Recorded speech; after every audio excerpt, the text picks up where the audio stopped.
The honourable member for Leeds, Grenville, Thousand Islands, Rideau Lakes. CTV News aired a segment that deliberately misrepresented comments made by the leader of the official opposition. On the eve of a confidence vote, CTV edited together out-of-sequence phrases to create a lie to protect their massive government subsidies and to protect a failing prime minister. CTV manufactured a false narrative about the common-sense conservative confidence vote. They desperately tried to avoid reporting the vote was about the urgent need for a carbon tax election. Canadians deserve fairness and accuracy and accountability in news, but CTV showed a complete disregard for basic journalistic integrity and ethics. This was not an accident or a misunderstanding. This is another example of the media's shameful anti-conservative bias. Just look at the excuses made by the heavily subsidized PMO stenographers at the Toronto Star. So take a note. Deliberate misinformation and lies will be called out and condemned. After 9 years of these NDP Liberals, taxes are up, costs are up, crime is up, and time is up for the bought and paid for media bias. Yeah. This guy's garage. Like and subscribe. Before we move on, I just wanted to that there are a number of things. Puppets is one of those issues that we tend not to use. Earlier we used sell out, so there's a number of false titles that we've been using. So I want to make sure that everybody stays away from those false titles today during question period. Oral questions. Question orale. The honourable member for Calgary Forest Lawn. The Civil NDP government, taxes up, costs up, crimes up, time's up. This Prime Minister wasn't afraid his carbon tax scam made Canadians poorer. He's not even afraid this carbon tax scam does nothing for the environment. He's not afraid that this carbon tax scam will blow a $34 billion hole in our GDP. If this Prime Minister is so sure about his carbon tax scam, why is he so afraid of a carbon tax election now? Honourable Minister of Natural Resources. Thank you, Mr. Speaker. Well, the ridiculous comments continue. As I have said many, many times, 8 out of 10 Canadian families get more money back. It works directly inverse to income, so that those that actually are most vulnerable get much more money back than they actually pay. That is something that's been validated by 300 economists in this country. I have invited the Leader of the Opposition to talk to those economists. He has steadfastly refused because what he is doing is simply making up facts. He has no plan to address the climate crisis. He has no plan for the future of the economy in Canada. It is an enormous shame that the official opposition can't do better than that. The honourable member for Calgary Forest Lawn. The minister has selective reading. If he read the PBO's report and flipped a few pages over, he would see that a majority of Canadians pay more into this tax than what they get back. And here's another fact for him. They have a push people into poverty plan because 2 million Canadians are going to a food bank in a single month, 1 million more projected to this year, a third of which are children. And for the first time, 1 in 4 Canadians are skipping meals in this country. How is the Prime Minister okay starving kids with his carbon tax scam, but too scared to call a carbon tax election now? The Honourable Minister of Natural Resources. Thank you, Mr. Speaker. Once again, the honourable member is using false facts, and I would be more than happy to sit with him to actually walk him through the PBO report and the report of the 300 economists. But beyond the fact that— Order. I can't hear any of that exchange.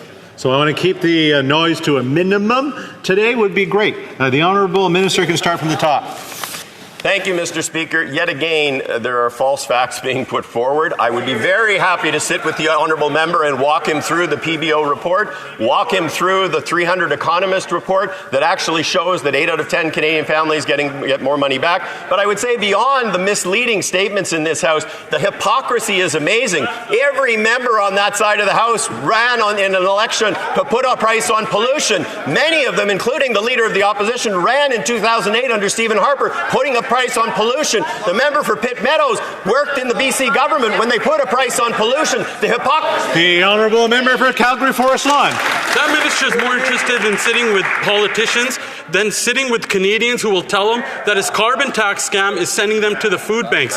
Their own department shows that 25% of Canadians are going to go into a food bank, and their radical plan is to quadruple the carbon tax scam. Can you imagine what the food bank lines are going to be when that happens? Before the Prime Minister starves even more Canadians and quadruples his carbon tax scam, Why doesn't he show some balls, call a carbon tax election, I'm going to ask the honourable member to retract that last comment. Retract it. Thank you. I retract the last comment. Is anyone going to... The Honourable Minister of Natural Resources. Thank you, Mr. Speaker. It is a disservice to Canadians to say things in this House that are simply not true, and that's what the honourable member is doing each and every day. 8 out of 10 Canadians get more money back. It is the most vulnerable in our society that actually are much better off because of the price on pollution while fighting climate change. It is the most vulnerable that he is targeting. He is looking to make poor people in this country poorer. Shame on the Conservative Party of Canada. The honourable member for Lanark, Frontenac, Kingston. Thank you. Mr. Speaker, when Canadians have problems with their online My CRA accounts, they have no choice but to contact the ministry by telephone. And here's what typically happens. When they call the CRA's toll-free number, more often than not, they are greeted by a recorded message telling them the line is full and to try again later. When they do get through, they are frequently put on hold for as much as 4 hours, which can then end when the phone line simply goes dead. Several entire days can be consumed in this stressful exercise. Now, Mr. Speaker, this problem was identified by the Auditor General in 2018. But if anything, it seems to be getting worse. Why is it not being fixed after 6 years? The Honourable Parliamentary Secretary to the Minister of Women. Thank you, Speaker. I just want to recognize the hard work that CRA employees do every day in and out, and we will get back to the member on the specifics of his question. Honourable member for Lanark, Frontenac, Kingston. Well, Mr. Speaker, that's why I filled out a late show form in advance. Mr. Speaker, to provide advice on how best to reopen the prison farm at Joyceville near Kingston, Correctional Services of Canada appointed a prison farm advisory panel. The panel's advice was to add a cow dairy program. One result of this advice has been the purchase of cattle from members of the very same advisory panel. Another result has been the construction of a $16 million taxpayer-funded barn to house them. This is such an obvious conflict of interest that the minister owes us an explanation. Why did he allow the purchase of cows from members of the advisory panel? Honourable Parliamentary Secretary to the Minister of Public Safety.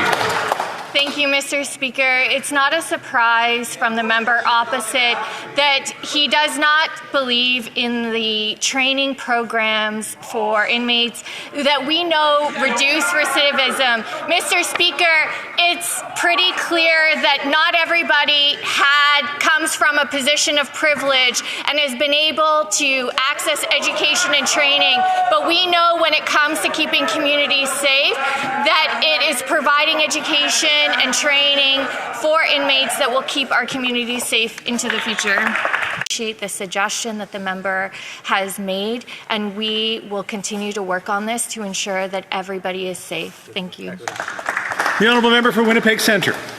Speaker, with the rise of residential school denialism, survivors and their families and communities need protection, especially when there's members of Parliament, including the leader of the Conservative Party, who fundraise with residential school denying think tanks like Frontier Centre.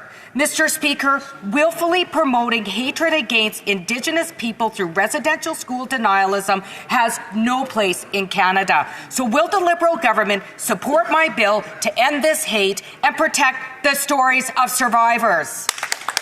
The Honourable Parliamentary Secretary and Minister of Crown Indigenous Relations. Mr. Speaker, I thank the member opposite for her question. And when I think about my family members who attended the Indian residential school in Shubenacadie, knowing full well that 1 in 25 children who went to residential schools didn't come home, it's shameful that anyone would deny that the residential schools happen and its impact on Canadians.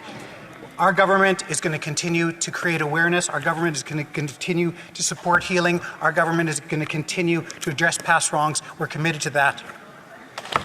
The honourable member for Central Okanagan, Similkameen Nicola. Mr. Speaker, after 9 years of this NDP Liberal government, we know that taxes are up, costs are up, crime is up, and time is up. David Eby has flip-flopped on the carbon tax in time for his provincial election.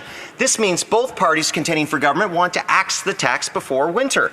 Like it has with so many provinces, this NDP Liberal government will simply impose a federal carbon tax on British Columbia. The NDP should end their costly coalition with the Prime Minister and vote non-confidence on Tuesday. If he's so confident about a 61 cent a litre tax, why won't the Prime Minister call a carbon tax election? The Honourable Minister of Natural Resources. Thank you, Mr. Speaker. As I have said a number of times, 8 out of 10 Canadian families get more money back than they pay. It works directly inverse to income. I would be more than happy to sit with my friend across the way to walk him through the 300 economists that actually validate that assertion. With respect to Premier Eby, I agree with his concern around affordability. He actually took a bunch of the revenue and used it in general revenue. That is not something the federal government does. We return the money to Canadians. 8 out of 10 get more money back. It is an affordability measure and an efficient way to fight climate change. The Honourable Member of Central Okanagan, Similkameen Nicola. I like that the minister dumped on David Eby, but they just don't get it, Mr. Speaker. How much more expensive everything in British Columbia has become under David Eby and this NDP Liberal government. Right. Food is up 29%, transportation up 23%, natural gas up 49%, gasoline up 45%, rented homes up 23%, owned homes up 29%. British Columbians need a change. If it's truly the people's time, as the federal NDP leader likes to say, the NDP must end their costly coalition with the Prime Minister so we can have a carbon tax election. Why are they so afraid, Mr. Speaker, of a carbon tax election? The Honourable Minister of Natural Resources. Well, I find it very interesting, Mr. Speaker, that the Conservative Party of Canada is campaigning on behalf of Mr. Rustad and the Conservative Party of BC. I guess they share his views on anti-vaxxation, his denial of climate change, and a range of other things, including very ludicrous stories about coming from the internet about eating bugs. So this is something that maybe perhaps has infected our friends across the way. The Honourable Member for Yorkton Melville. This NDP Liberal coalition has failed Saskatchewan. Scott Moe is right. Besides the heavy cost of the carbon tax on consumers, the NDP Liberal carbon tax is costing Saskatchewan's health and education systems $380 million by 2030. That's money that could be used to get more teachers, doctors and nurses in our province. The NDP is delusional if they don't end their costly coalition on Tuesday. This Prime Minister knows his carbon tax plan is a failure and Canadians want him gone. Is that why he's so afraid to call a carbon tax election? The Honourable Minister of Natural Resources. As I say, Mr. Speaker, this is an affordability mechanism where 8 out of 10 families get more money back, and it's the poorest, the most vulnerable who actually get the most back. But I would actually encourage the member across the way to go and have a conversation with her Premier, Scott Moe, who actually said when he looked at the price on pollution and all the alternatives, all of the other alternatives are too expensive. And so Scott Moe's solution, which I guess is the Conservative Party's solution, is essentially to do nothing to fight climate change. The Honourable Member for Yorkton Melville. After 9 years of NDP Liberals, taxes are up, costs are up, crime is up, and time is up. I'm proud of our Premier Scott Moe and standing up to the NDP and Liberals as they attack Saskatchewan, stripping $6 billion out of our economy over the next 6 years, reducing our GDP by 1.5%.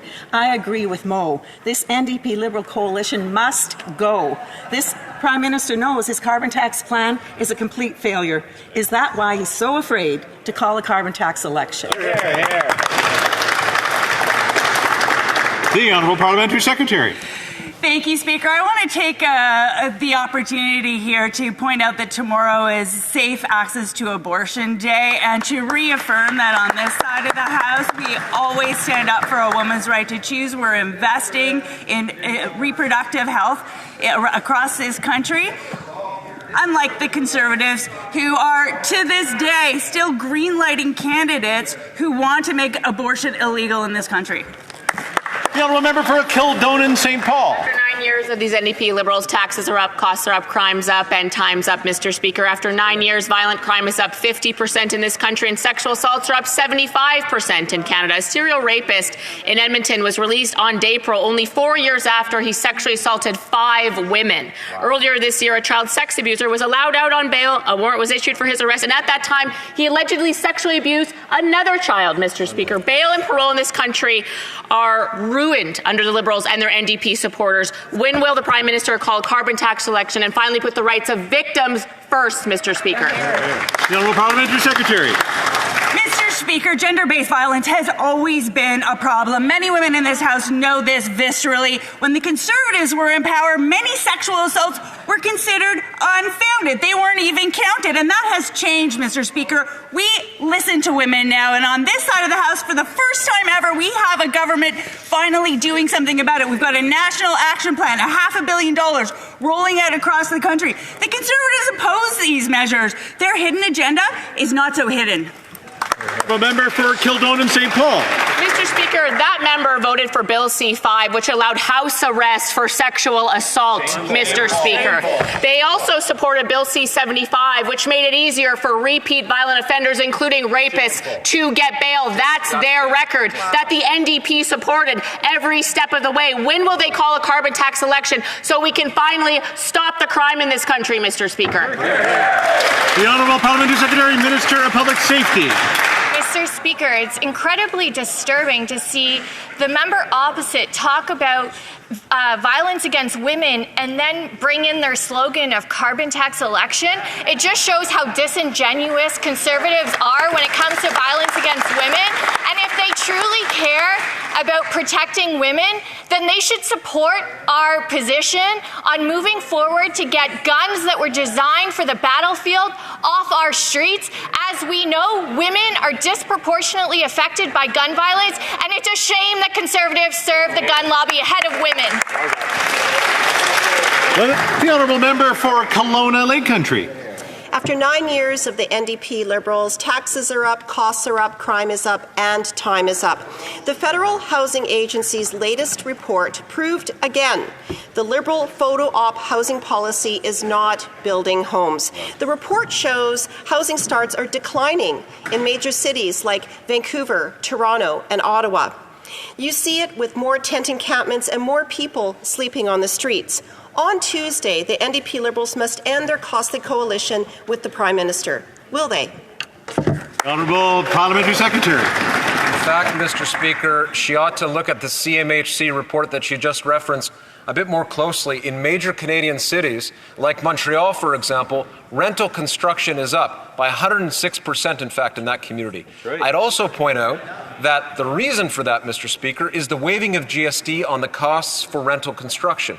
That is, as we speak, putting more supply into the market. In order to bring costs down, we need more supply, but they're not in favor of that measure. She talks about encampments.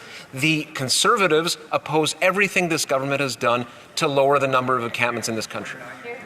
Member for Kelowna Lake Country. Well, last week the NDP voted to declare a housing crisis, and yet the NDP continues to vote confidence in the Liberals. After 9 years, housing costs have doubled. It now takes 30 years to save for the average home. There are thousands of tent encampments. Chronic homelessness increased 38% since 2018, and veterans are living on the streets. There are nowhere near the number of homes being built to bring back housing affordability to Canadians. Next Tuesday, will the NDP Liberals let Canadians decide on a carbon tax election? The Honourable Parliamentary Secretary to the Minister of Housing. Mr. Speaker, the member talks about increasing supply of housing.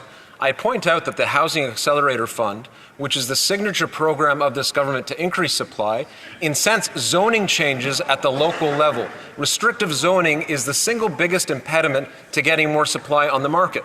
What did this government do? We've put forward funding for housing, for infrastructure, and in exchange, communities need to make zoning changes. Almost 200 have done exactly that. That member voted against it, not just in general terms, but for her own community of Kelowna. On top of that, she's voted against homelessness funding for her community in Kelowna. She's not serious. This NDP Liberal government has failed Canadians when it comes to wildfire mitigation. In Jasper, a third of the town went up in flames. Thousands are now left homeless and nearing $1 billion in devastation. Even with that result, this radical environment minister had the audacity to call it a success. People in Jasper are demanding answers for how this happened under this minister's authority. Mr. Speaker, was it negligence, incompetence, or both? The Honourable Parliamentary Secretary to Minister of Crown Indigenous Relations. Mr. Speaker, we're seeing that Canada is warming 5 times faster than other countries. The damage from extreme weather events in Canada is more than $175 million per year.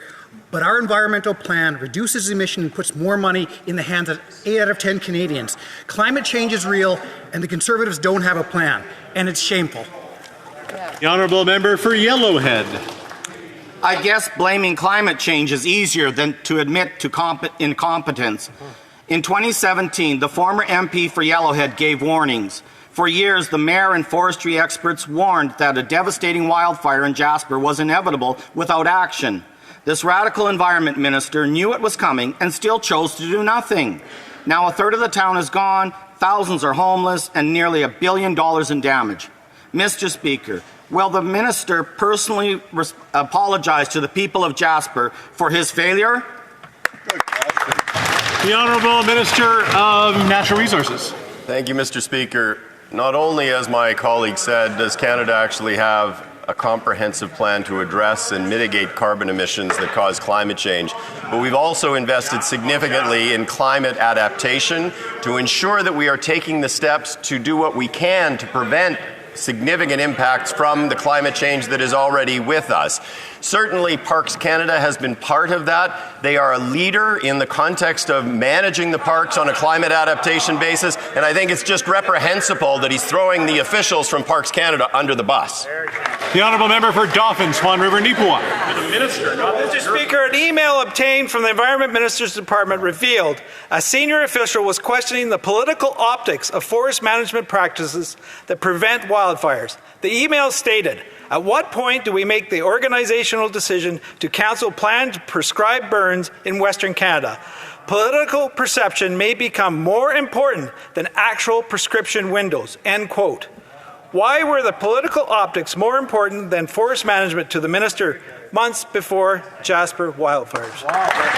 The Honourable Government House Leader. Mr. Speaker, what the members opposite are doing is absolutely shameful. As the Minister of Environment explained to this House yesterday, they are taking an email out of context, and now that official is facing death threats. Mr. Speaker, what happened in Jasper is a national tragedy, but it is a result of climate change. If the members opposite want to get to the bottom of this, they should start by recognizing that climate change is real. Thank you, Mr. Speaker. And that's all the time we have for question period today. We have a point of order from the honourable member for Edmonton Strathcona. Thank you very much, Mr. Speaker. Mr. Speaker, during member statements today, the member for Calgary Heritage used a personal insult towards the leader of the NDP. Mr. Speaker, we're doing this again. Insults and name-calling are clearly against our rules. Yesterday, the Speaker made a ruling to that effect and has called on the leader of the opposition to withdraw and to apologize for similar comments. Not only is the leader of the opposition ignoring the Speaker and disrespecting the entire House of Commons by doing so, but the lack of meaningful consequences has now given license to other members to follow his lead. I appreciate, Mr. Speaker, that you did bring up a comment after the fact, but the statement was read in full and is made it into the Hansard. This member needs to be asked to withdraw and to apologize.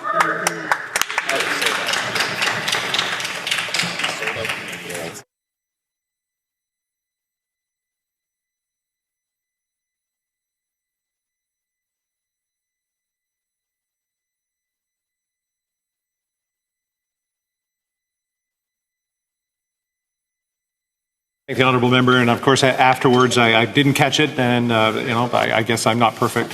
And I did mention that using false titles is not allowed in this chamber, so we'll go back and look at it to see what exactly the words were used, and we'll come back to the House. Anybody else? Okay. Daily routine of business.